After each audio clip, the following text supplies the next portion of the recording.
Hello friends, welcome to my YouTube channel जिसका नाम है एडुकेटिव। और आज हम पढ़ने वाले हैं chapter 1 crop production and management. बच्चों, इस चैप्टर के 2 पार्ट हम पहले से ही कवर कर चुके हैं अपनी पिछली वीडियो में। इस चैप्टर को अच्छे से समझने के लिए आपको उन दोनों वीडियो को देखना ज़रूर पड़ेगा। और उसके लिए आपको क्या करना है, ऊपर दिए हुए आई बटन को क्लिक कीजिए जिससे कि आप उन दोनों पार्ट्स को देख पाएँ और चैप्टर को अच्छे से समझ पाएँ। तो चलिए चैप्टर को शुरू करते हैं। तो बच्चों, हम पिछली वीडियो में क्या पढ़ रहे थे, डिफरेंट एग्रीकल्चरल प्रैक्टिसेस के बारे में पढ़ रहे थे, जिसमें से हमने सबसे पहले पढ़ा था प्रिपरेशन ऑफ सॉइल, उसके बाद पढ़ा था सोइंग, उसके बाद पढ़ा था हमने एडिंग मैन्योर एंड फर्टिलाइज़र, और उसके बाद आज हमें पढ़ना है इरिगेशन। इरिगेशन का मतलब होता है बच्चों सिंचाई। All living beings need water to live. सभी जीवों को जीने के लिए पानी की ज़रूरत होती है। ये तो हम सभी जानते हैं कि हम सबको को जीने के लिए पानी की आवश्यकता होती है। Water is important for proper growth and development of flowers, fruits and seed of plant. तो जो पानी होता है वो बहुत ही महत्वपूर्ण होता है। किस चीज़ के लिए? पौधों में अच्छे से ग्रोथ के लिए और उनकी डेवलपमेंट के लिए, ताकि उनके फ्लावर्स, फ्रूट और उनके बीज हैं वो अच्छे से ग्रोथ कर पाएँ। Water is absorb by the plant roots. तो जो प्लांट्स की रूट होती हैं, पौधों की जड़ें होती हैं, वो मिट्टी से पानी को एब्जॉर्ब कर लेती हैं, सोख लेती हैं। Along with the water, minerals and fertilizers are also absorbed.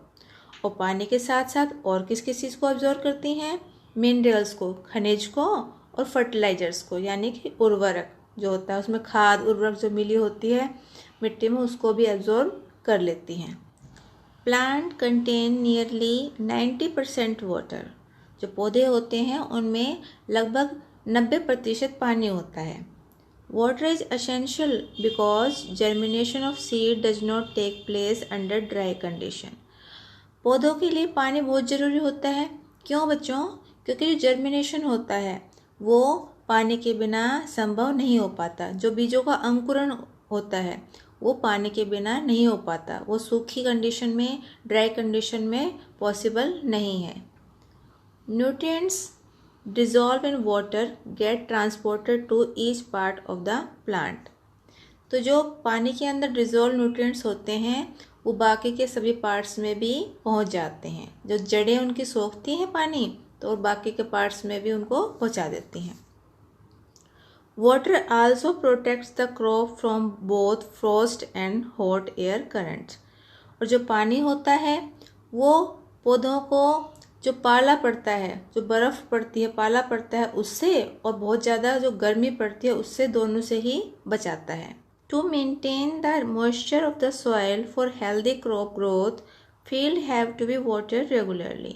और एक अच्छी फसल के लिए मिट्टी में नमी का होना बहुत ज़रूरी है। और इसके लिए हमें क्या करना चाहिए?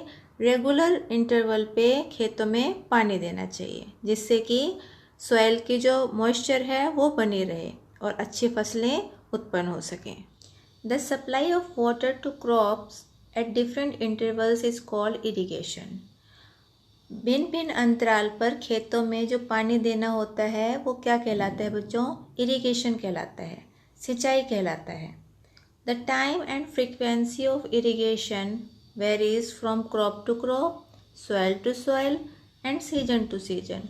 और जो सिंचाई की मात्रा है कि कितने टाइम पर देना है, किस फ्रीक्वेंसी से देना है, ये किस पर डिपेंड करता है बच्चों? ये एक क्रॉप से दूसरी क्रॉप में, एक सॉइल से दूसरी सॉइल में, और एक सीजन से दूसरे सीजन में अलग अलग होता है। ये डिपेंड करता है कि किस तरह की मिट्टी है, किस तरह का सीजन है और किस तरह की क्रॉप है। तो डिफरेंट क्रॉप में, डिफरेंट सीजन में और डिफरेंट सॉइल में इसकी मात्रा कम या ज़्यादा हो सकती है। In summer the frequency of watering is higher. गर्मियों में जो वाटरिंग की फ्रीक्वेंसी है, पानी देने की जो गति है वो तेज़ हो सकती है, ज़्यादा पानी देना पड़ सकता है। Why is it so? ऐसा क्यों होता है? Could it to be due to increased rate of evaporation of water from the soil and the leaves? क्या ऐसा इस कारण होता है क्योंकि गर्मियों में इवेपोरेशन की मात्रा क्या होती है बच्चों, बढ़ जाती है, उसकी रेट क्या होती है, बढ़ जाती है। उनकी जो लीव्स होती हैं और सॉइल में से इवेपोरेशन ज़्यादा होने लग जाता है। इवेपोरेशन का मतलब आप जानते ही होंगे।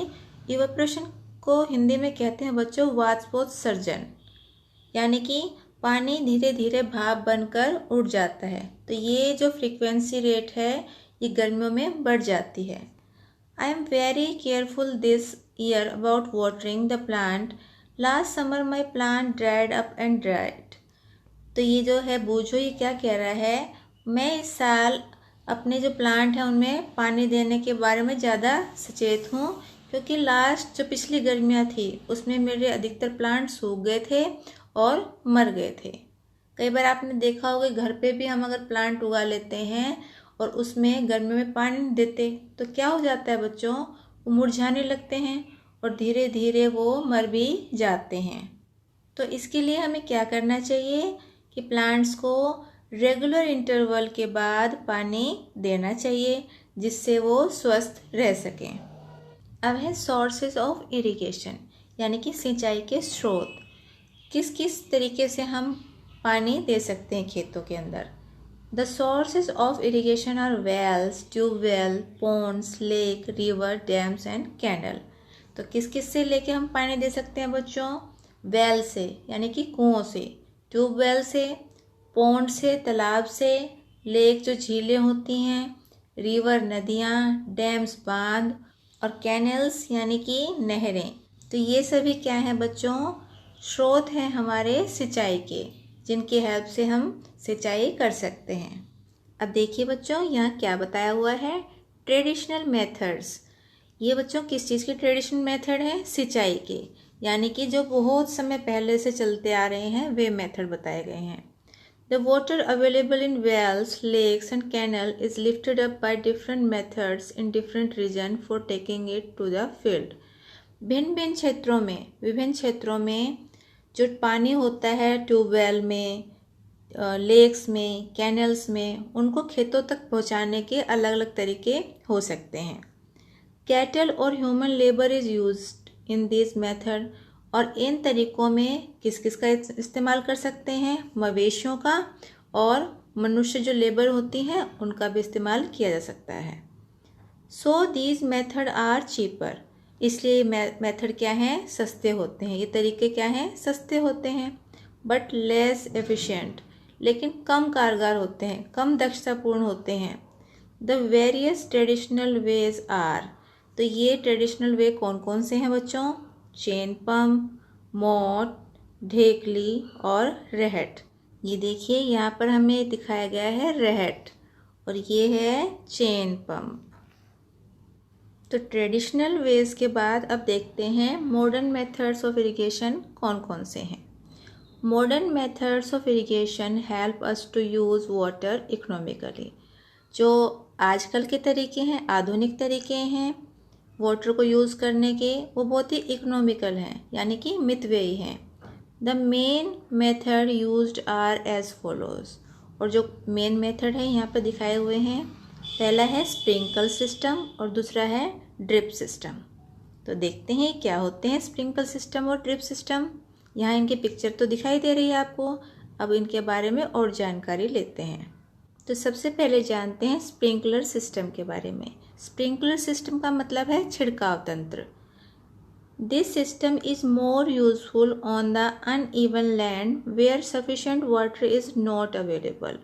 तो बच्चों ये स्प्रिंकलर सिस्टम है, ये कहाँ ज़्यादा यूज़फुल होता है, जो अनइवन लैंड होती है, असमतल जहाँ भूमि होती है और पानी ज़्यादा मात्रा में, पर्याप्त मात्रा में अवेलेबल नहीं होता। The perpendicular pipes having rotating nozzle on the top are joined to the main pipeline at regular intervals. यहाँ पे क्या होता है, एक परपेंडिकुलर पाइपलाइन होती है जो कि डिफरेंट पाइपलाइन से जुड़ी होती है। एक डिफरेंट इंटरवल के बाद यहाँ पर ये देखिए जुड़े हुए हैं ना बहुत सारे पाइप, यहाँ पर इन सब से जुड़ी हुई है और ये है इसकी main pipeline. When water is allowed to flow through the main pipe under pressure with the help of a pump, और पंप की हेल्प से मेन वाटर पाइप में जब पानी आता है तो इसके अंदर फिर सभी पाइपलाइनों में धीरे धीरे पानी जाता है. It escapes from the rotating nozzle. It gets sprinkled on the crop as if it is raining. तो जब ये मेन पाइप से होता हुआ सभी के सभी पाइप में जाता है तो इसमें क्या होता है बच्चों, इस तरह से स्प्रिंकलिंग होती है, छिड़काव होता है जैसे मानो कि बारिश हो रही हो. Sprinkle is very useful for Sandy soil, और जहाँ बालू रेत होती है वहाँ पर ये छिड़काव बहुत ही ज़्यादा यूजफुल होता है. अब नेक्स्ट है drip system. In this system the water fall drop by drop just at the position on the roots. इसमें क्या होता है बच्चों, इसमें पानी बूंद बूंद करके पौधों की रूट्स में गिरता है, जड़ों में जाता है. So it is called drip system, और इसीलिए इसे ड्रिप सिस्टम भी कहा जाता है. It is the best technique for watering fruit plant, gardens and trees. और जो फ्रूट प्लांट होते हैं, फलों वाले पेड़ होते हैं, गार्डन होते हैं, ट्रीज होते हैं, उनको पानी देने का ये सर्वोत्तम तरीका है, सबसे अच्छा तरीका है. The system provides water to plant drop by drop. इस सिस्टम में पौधों को बूंद बूंद करके पानी दिया जाता है. Water is not wasted at all, और पानी की बिल्कुल भी बर्बादी नहीं होती. It is a boon in region where availability of water is poor, और ये उन क्षेत्रों में वरदान साबित होता है जहाँ पानी की कमी होती है. यहाँ देखिए, यहाँ से पानी निकाला इस पाइप के थ्रू और फिर ये पौधों की जड़ों में बूंद बूंद करके यहाँ पे जा रहा है, तो इससे पानी बिल्कुल भी वेस्ट नहीं होता हमारा.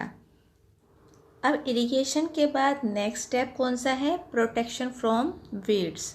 वीड्स यानी कि खरपतवार, अनवांटेड प्लांट्स, उनसे रक्षा. जो अपने हेल्दी प्लांट्स होते हैं उनकी खरपतवार से कैसे रक्षा की जाए. Boojho and Paheli went to a nearby wheat field and saw that there were some other plant in the field. तो जो बूझो और पहेली जो दो बच्चे हैं वो कहाँ गए हैं, एक किसी और खेत में गए हैं जहाँ उन्होंने क्या देखा कि कुछ जो मेन फसल है उसके साथ साथ कुछ अनडिज़ायरेबल प्लांट्स भी वहाँ पे उगे हुए हैं. अब ये क्या सोच रहा है बूझो, have these other plant been planted purposely. तो क्या ये जो अलग प्लांट उगे हुए हैं ये किसी काम के लिए उगाए गए हैं, क्या इनका कोई काम है. In a field many other undesirable plants में grow naturally along the crop. तो जो खेत होते हैं बच्चों, उनके अंदर जो मेन फसल उगाई जाती है उसके साथ साथ कुछ अवांछित पौधे भी उग जाते हैं, अवांछित प्लांट्स भी उग जाते हैं. These undesirable plants are called weeds, और इन्हीं अवांछित पौधों को क्या कहते हैं, वीड्स कहते हैं, खरपतवार कहते हैं. The removal of weed is called weeding, और इस खरपतवार को हटाने को, इसको निकालने को ही हम क्या कहते हैं, weeding. Weeding is necessary since weed compete with the crop plant for water, nutrient, space and light. तो बच्चों ये वीडिंग क्यों ज़रूरी है, इस खरपतवार को निकालना क्यों ज़रूरी है, क्योंकि जो हम प्लांट हम खुद उगाते हैं उसके साथ साथ जो हम पौधों को पानी देते हैं, सनलाइट मिलती है, न्यूट्रिशन देते हैं, तो वो सब उन पौधों के साथ साथ ये वीड्स भी लेने की कोशिश करते हैं, जिससे क्या होता है, हमारी जो मेन क्रॉप है वो वीक हो जाती है और ये प्लांट उनके साथ साथ हेल्दी होने लगते हैं, उनका पोषण खुद ले लेते हैं. Thus they affect the growth of the crop, और इसीलिए ये हमारी जो फसल होती है उसकी ग्रोथ पे इफ़ेक्ट डालते हैं, उसको नुकसान भी पहुंचाते हैं. Some weeds interfere even in harvesting and may be poisonous for animals and human being.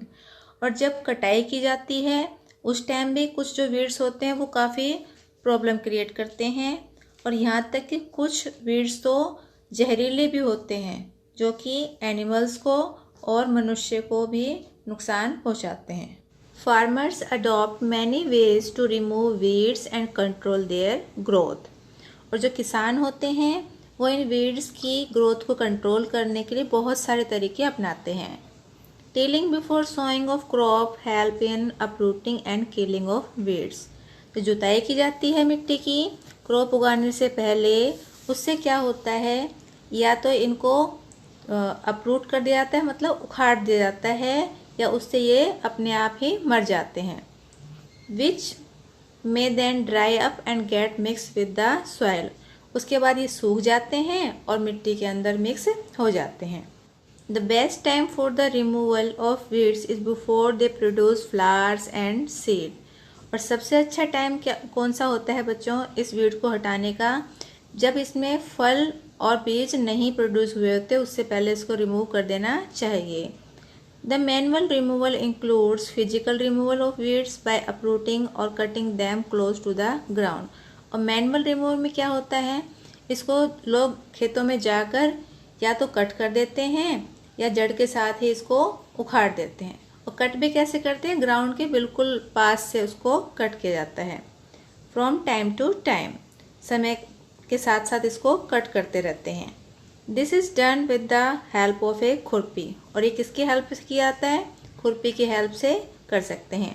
A seed drill is also use to uproot weed.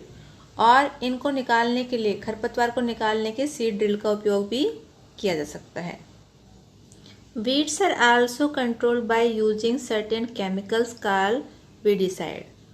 और जो ये वीड्स होते हैं, खरपतवार होते हैं, इनको कंट्रोल करने के लिए कुछ केमिकल भी यूज़ किए जाते हैं, जिनको कि क्या कहा जाता है, वीडिसाइड या खरपतवार नाशी कहा जाता है। जैसे कि 2 एग्जाम्पल यहाँ पे दिए हुए हैं। These are spread in the field to kill the weeds. और इनको खेतों में स्प्रे कर दिया जाता है, जो ये केमिकल्स होते हैं इनको स्प्रे किया जाता है फील्ड्स में। They do not damage the crop. जो मेन क्रॉप होती है उसको ये नुकसान नहीं पहुंचाते। The weedicides are diluted with water to the extent required and spread in the field with a sprayer. जो ये वीडिसाइड होते हैं इनको पानी में घोलकर और उनको फसलों के ऊपर स्प्रे किया जाता है एक स्प्रेयर की हेल्प से। यहाँ देखिए एक फार्मर दिखाया गया है जो कि वीडिसाइड को यहाँ पे स्प्रिंकल कर रहा है अपनी खेतों में, अपनी फसलों के ऊपर यहाँ पर उनका छिड़काव कर रहा है। ये देखिए बच्चों, ये कौन है, बूझो। फिर से ये कोई क्वेश्चन लेकर आया है। Do weedicide have any effect on the person handling the weedicides पे। तो ये पूछ रहा है बच्चों कि जो इंसान स्प्रे करता है वीडिसाइड का, क्या उसके ऊपर भी कोई इफेक्ट होता है इनका। As already mention, the weedicide are spread during the vegetative growth of weeds before flowering and seed formation. तो जैसा कि पहले ही बताया गया है कि वीडिसाइड का उपयोग कब किया जाता है, वीडिसाइड की ग्रोथ के समय और जो मेन प्लांट है उनमें फ्लावर और सीड के फॉर्मेशन से पहले किया जाता है। स्प्रेइंग ऑफ वीडिसाइड में affect the health of farmer. और जो वीडिसाइड हैं, खरपतवार नाशी हैं, इनकी जो छिड़काव है वो फार्मर के ऊपर, उनकी हेल्थ के ऊपर इफेक्ट डाल सकता है। So they should use chemical very carefully. इसलिए उनको इन केमिकल का, रसायनों का उपयोग बहुत ही सावधानी पूर्वक करना चाहिए। They should cover their nose and mouth with a piece of cloth during spraying of this chemical. उन्हें क्या करना चाहिए, अपने नोज़ को, नाक को और अपने माउथ को, मुंह को एक कपड़े से ढक लेना चाहिए जब वो इन केमिकल का स्प्रे करते हैं, इन केमिकल को यूज़ कर रहे हों। तो चलिए देखते हैं अब नेक्स्ट स्टेप कौन सा है। नेक्स्ट स्टेप है हार्वेस्टिंग। हार्वेस्टिंग का मतलब होता है कटाई। Harvesting of A crop is an important task. जो फसलों की कटाई है बहुत ही महत्वपूर्ण कार्य होता है। The cutting of crop after it is mature is called harvesting. जब फसल पक जाती है तो उसको काटने की प्रक्रिया ही क्या कहलाती है, हार्वेस्टिंग कहलाती है। In harvesting crop are pulled out और cut close to the ground. तो हार्वेस्टिंग में क्या किया जाता है बच्चों, या तो फसलों को जड़ से ही उखाड़ा जाता है या उनको ग्राउंड के बिल्कुल पास से कट किया जाता है, काटा जाता है। It usually takes 3 to 4 months for a cereal crop to mature. तो बच्चों 3 से 4 महीने लगते हैं एक फसल को अच्छे से पकने में, जो कि हार्वेस्टिंग के लिए तैयार हो जाती है। Harvesting in our country is either done manually by sickle और by a machine called harvester. तो हमारे देश में जो कटाई का काम है किससे किया जाता है बच्चों? या तो इस सिकल की हेल्प से, यहाँ जो दिखाई गई है, या फिर हार्वेस्टर, एक मशीन होती है बच्चों, उसे कहते हैं harvester. In harvested crop the grain seed need to be separated from chaff. और जब ये कटाई की जाती है तो उसके बाद इसको भूसे से अलग किया जाता है। जो ग्रेन होते हैं, दाने होते हैं, उनको भूसे से अलग किया जाता है। This process is called threshing, और इस प्रक्रिया को कहते हैं हम threshing. This is carried out with the help of A machine called combine, which in fact A combined harvester and thresher. और ये जो काम है थ्रेशिंग का, वो किससे किया जाता है? एक मशीन की हेल्प से, जिसको क्या कहते हैं बच्चों? कंबाइन। ये देखिए ज़रा, यहाँ पे कंबाइन दिखाया हुआ है, और इसमें दो मशीनों का कॉम्बिनेशन होता है, एक तो थ्रेशर और एक हार्वेस्टर। दोनों को कंबाइन करके बनाया जाता है ये मशीन, जिसका नाम है कंबाइन। अब नेक्स्ट है विनोइंग। विनोइंग को आम भाषा में कहते हैं बच्चों फटकना। After harvesting, sometimes stubs are left in the field, which are burned by farmers. Paheli is worried. She knows that it causes pollution. It may also catch fire and damage the crop lying in the field. तो अब ये पहेली है, इसके दिमाग में फिर से कुछ बातें आ रही हैं। वो कहती है कि कटाई के बाद खेतों में कुछ भूसा बच जाता है, जो कि क्या करते हैं, जिनको किसान जला देते हैं। तो इस बात पे पहेली को चिंता हो रही है कि उससे क्या होगा, पोल्यूशन हो सकता है इससे, और उसके साथ साथ जो ये भूसा खेतों में पड़ा होता है वो आग को भी कैच कर लेता है आसानी से, जिससे कि फसल को नुकसान हो सकता है। Farmers with small holding of land do the separation of grain and chaff by winnowing.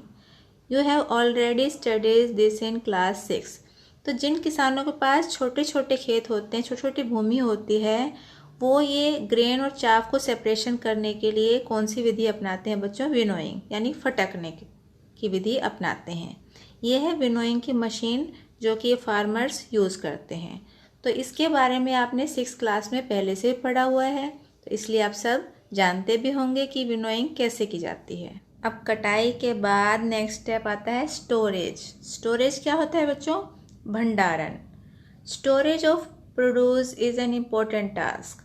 तो जो फसल प्रोड्यूस हुई है उसका भंडारण बहुत ही महत्वपूर्ण होता है। If the crop grain are to be kept for longer time, they should be safe from moisture, insect, rats and micro organism. अगर जो फसलें पैदा हुई हैं, अनाज पैदा हुआ है, उसको हमें लंबे टाइम तक रखना है, तो उसको हमें नमी से, कीड़ों से, चूहों से और छोटे सूक्ष्म जीव जो होते हैं उनसे बचाकर रखना होता है। The fresh crop has more moisture. और जो फ्रेश क्रॉप होती है, ताज़ा फसल उगी होती है, उसमें मॉइस्चर यानी कि नमी बहुत ज़्यादा होती है। If freshly harvested grains are stored without drying, they may get spoiled और attacked by organism losing their germination capacity. अगर जो नमी वाले ताज़ा उगे हुए फसलें होती हैं, उनको सुखाए बिना ही हम स्टोर कर देंगे तो वो ख़राब हो जाएंगे, क्योंकि उनके ऊपर इंसेक्ट अटैक कर सकते हैं, रैट अटैक कर सकते हैं, और जो उनकी जर्मिनेशन की कैपेसिटी है वो भी उनकी ख़त्म हो जाएगी।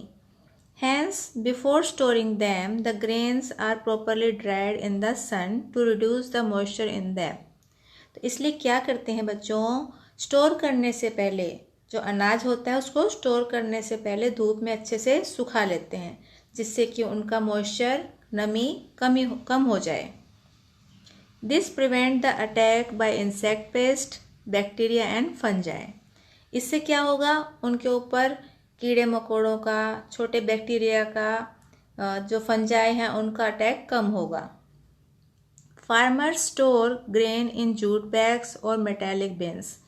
जो किसान होते हैं वो इस ग्रेन को, अनाज को किस में स्टोर करते हैं? जूट के बड़े बड़े जो बैग होते हैं, बोरे होते हैं उनमें, और मेटालिक के बिन होते हैं उनमें पैक करते हैं। However, large scale storage of grains is done in silos and granaries to protect them from pests like rats, insect। तो ये देखिए बच्चों, जो लार्ज स्केल पे हम स्टोरेज करते हैं, भंडारण करते हैं अनाज का, वो किस में किया जाता है? या तो सिलोज में या फिर किस में करते हैं? ग्रेनरीज में, अनाज भंडार जो होते हैं उनमें करते हैं। ये यहाँ पर सिलोज दिखाए गए हैं और ये हैं यहाँ पर भंडार जिसमें अनाज का भंडारण किया जाता है। Dried neem leaves are used for storing food grain at homes. जब हम घरों में फूड ग्रेन्स को, अनाज को स्टोर करते हैं तो उसमें क्या यूज़ करते हैं? नीम की पत्तियाँ यूज़ करते हैं। For storing large quantities of grains in big godowns specific chemical treatments are required to protect them from pest and micro organism. तो जो बड़े बड़े गोडाउन्स होते हैं उनमें बड़ी मात्रा में अनाज को भंडारण करने के लिए कुछ स्पेशल केमिकल्स डाले जाते हैं जिससे कि वो पेस्ट से और माइक्रो ऑर्गेनिज्म से बचे रहें, सूक्ष्म जीवों से बचे रहें और वो खराब ना हो। तो बच्चों, अब तक हमने पढ़ा कि प्लांट से फूड कैसे प्राप्त करते हैं। तो आगे देखते हैं क्या टॉपिक है। फूड फ्रॉम एनिमल, यानी कि जंतुओं से फूड यानी कि भोजन। यहाँ पर आपको एक एक्टिविटी दी गई है, make the following table in your notebook and complete it. तो ये आपको ऐसी ही टेबल अपनी नोटबुक पे बनाना है और इसको कंप्लीट करना है। आप सब बच्चों को ये टेबल ज़रूर बनानी है और कंप्लीट करके मुझे बताना भी है कि आपने क्या क्या बनाई। और अगर मुझे नहीं बता सकते तो अपनी टीचर को भी आप दिखा सकते हैं। देखिए, यहाँ पे लिखना है आपको फूड और उसके बाद यहाँ पे लिखने हैं सोर्सेज। जो भी आप फूड आइटम लिखेंगे यहाँ पे क्या लिखना है आपको कि उसका सोर्स क्या है, वो आपको कहाँ से मिलता है। जैसे पहले लिखा है मिल्क, तो कहाँ से मिलता है मिल्क? हमें काव से, बफेलो से, शी गॉट से और शी कैमल से। इसी तरह आपको और फूड आइटम्स लिखने हैं यहाँ पर और यहाँ पर उनके सोर्स लिखने हैं। तो कंप्लीट कीजिए इस टेबल को और अपनी टीचर को ज़रूर दिखाइए। After completing this table you must have seen that like plants, animal also provide us with different kind of food। तो इस टेबल को कंप्लीट करने के बाद आप देखेंगे कि प्लांट्स की तरह, पौधों की तरह एनिमल्स भी हमें डिफरेंट डिफरेंट काइंड के फूड प्रोवाइड करते हैं। Many people living in the coastal areas consume fish as a major part of their diet. तो जो लोग समुद्र के किनारे वाले हिस्सों में रहते हैं वहाँ पर वो लोग मेनली क्या खाते हैं बच्चों? फिश, मछली को ही अपने भोजन के मुख्य पार्ट के रूप में खाते हैं। In the previous classes you have learned about the food that we obtain from plants. तो पिछली कक्षाओं में आपने पढ़ा होगा कि किस तरह से हम पौधों से भोजन प्राप्त करते हैं। We have just seen that the process of crop production involves a number of steps like selection of seed, sowing etcetera. और अभी हमने इस चैप्टर में क्या पढ़ा बच्चों? फसल उत्पादन के बारे में कि इसमें अलग अलग स्टेप्स होते हैं, जैसे कि सिलेक्शन ऑफ सीड यानी कि बीजों का चुनाव, सोइंग यानी कि बुआई। इसी तरह और भी स्टेप हमने पढ़े। Similarly animals reared at home और in farms have to be provide with proper food, shelter and care. तो इसी तरह जो एनिमल्स की रेयरिंग होती है, एनिमल पाले जाते हैं, पशुपालन किया जाता है घरों में या फार्म में, तो उनको भी प्रॉपर फूड चाहिए होता है, शेल्टर चाहिए होती है और केयर की ज़रूरत होती है। When this is done on a large scale it is called animal husbandry. और जब ये बहुत बड़े स्केल पे किया जाता है, लार्ज स्केल पे किया जाता है, तो ये क्या कहलाता है बच्चों? पशुपालन कहलाता है। तो बच्चों, ये था हमारा चैप्टर 1 जो कि इस वीडियो में कंप्लीट हो गया है। लेकिन चैप्टर को अच्छे से समझने के लिए आपको पिछली दोनों वीडियो ज़रूर देखनी है जिससे कि आप इस चैप्टर को अच्छे से समझ पाएँ। आज की वीडियो में बस इतना ही। लेकिन अगर आपको वीडियो पसंद आई है तो वीडियो को लाइक और शेयर करना बिल्कुल ना भूलें। और अगर आप चैनल पर नए हैं तो चैनल को सब्सक्राइब कीजिए और बेल आइकन को प्रेस ज़रूर कीजिए जिससे कि मेरी आने वाली सभी वीडियोस आप तक पहुंच सकें और आप उनको देख सकें। और लास्ट में बस यही कहूँगी, घर पर रहिए मगर पढ़ते ज़रूर रहिए। Thank you for watching my video.